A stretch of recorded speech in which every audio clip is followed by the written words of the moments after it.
Yeah, so for a lot of the students had asked, so where can I purchase these fair trade products to in and around St. John's?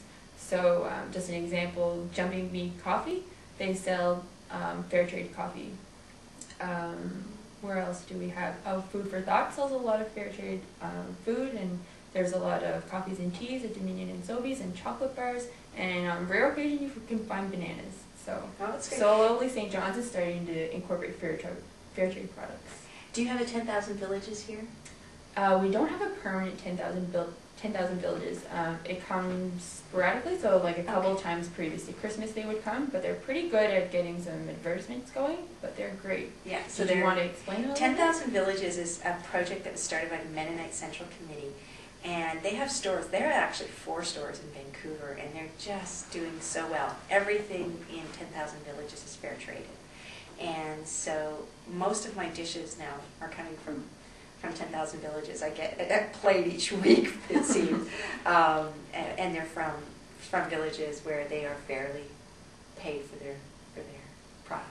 Perfect. Yeah, it's great things to purchase. So you mentioned about the cooperative that you started. We've got a question from Glenn from Holy Trinity that you can probably relate this question to.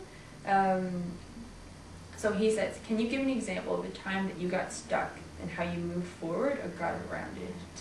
God, I can't count the number of ways I've been stuck. I think it's the life. Often people who start organizations, there's a name that some people call them, it's social entrepreneurs. And I think one of the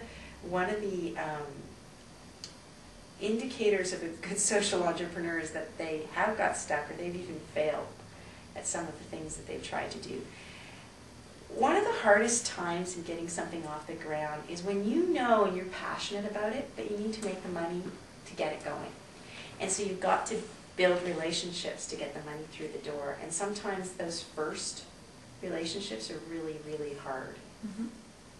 One of the things that I've done is whenever I deal with foundations or donors, when they say no, I listen to the no, but I never stop communicating with them.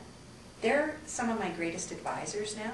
I've built so many relationships with the heads of foundations, with some former major donors from different organizations. And they are such great advisors, and there's so much more that they can give than just money. Mm-hmm. And sometimes we get really angry if somebody doesn't give us money, and we kind of shut off all communication. Mm-hmm. But no today might not be no tomorrow. And so it's really important to see that people have different priorities at different times. And so when you're stuck, building those relationships over the long term and learning about that's been an important part. I'm trying to think of one particular example. And I remember there was a time early on when I started IMPACS. And my husband was getting very, very nervous that the money wasn't coming in. And I need to make a living. I mean, I had kids, I have to support them as well. And he was just getting a little nervous that, maybe this wasn't going to fly. And he sort of sat down with me and he said, maybe it's time to say it's not going to go. Mm-hmm. And yet I knew in my heart of hearts that it was. Mm-hmm. And it was funny, I would have this little motto. I would say I'd have to make 3 contacts a day. So 3 fundraising contacts a day. It didn't mean I was going to ask for money, but I was going to go out and I was going to tell 3 more people who could potentially support our program about what we were doing. Mm-hmm. And it just became, it was a little thing I had on my computer. And I remember it was within a week of the conversation that I had with my husband that I got a $100,000 check. And it was, I was smiling. I was dance again. Staff at Canada's World know that we have to do a dance every time a check, no matter how big or small, comes in. A little happy dance. A little happy dance. Exactly. Yeah, great. To change it up a little bit, I get this question a lot when doing outreach events with Engineers Without Borders. We've got a question. It didn't say who it came from, but it's pretty one that sometimes I struggle with a bit. So someone asks, why should we increase aid to developing countries when there are people still going hungry in Canada? That's a hard question, I think, for some people to answer. I mean, I don't think it's one or the other. I think it's both. And when I look at my community, I look at it in global terms. I'm very, very active in my local community, very active. And I don't act globally without acting locally as well. So for me, it's both. I believe that poverty stems from a whole lot of things, and I live in a country that consumes far, far more of the world's resources than someone in, say, the Sudan does, or in Indonesia. And I don't think it's right that my lifestyle should mean that someone else goes hungry. So I think that there's an issue of equity and justice. And I also think we have that need in Canada as well. So for me, it's the issue of fighting poverty wherever it is. And so I feel a moral responsibility to be supporting my community geographically close, and I feel morally responsible for helping my human community in more global terms. So I think it's both. Great. So in a community sense, when you gave your presentation, you were talking about the radio station that you had created. Someone wants that the women in Afghanistan had created. Yeah, we just supported them.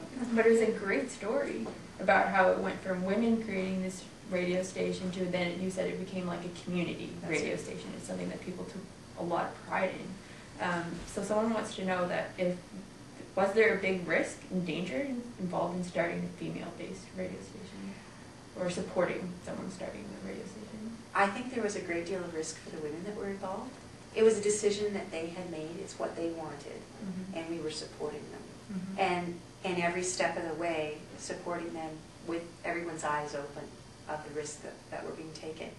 Now, it's interesting, in Afghanistan, we did try and work to promote women within the existing radio stations, and that just didn't go very far.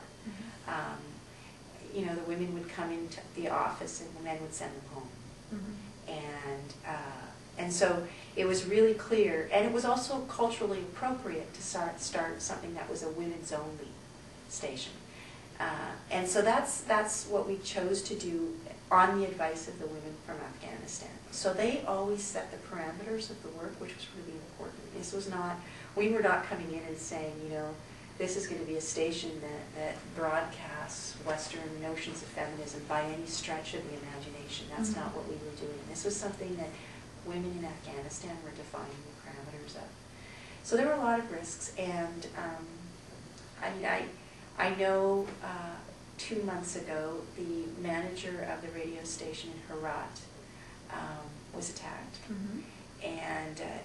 and she was also a graduate. She was also doing journalism in her final years of journalism in the university in Herat, and more or less all the women now that are in the journalism department there have been told to stay home. So she's, I know that's been a very difficult situation because, you know, 4 years ago there was so much more maneuverability. She had so much, and in fact, she's talked in an article I read recently. She talks about the days in 2004 and 2005 when so much was happening and so much great stuff was happening, and how restrictive it's become. The situation hasn't improved. Yeah. So the current status of the radio station is that it is still operating? As far as I can tell, and this is a month old now, all the radio stations still exist. I think they're stumbling now.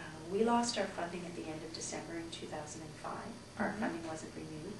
And we managed to get the funding in place for the radio stations for them to exist for at least another year. And then, so from 2006 on, they continued to do well. Now I haven't been back to Afghanistan, so I can't tell you what's going on.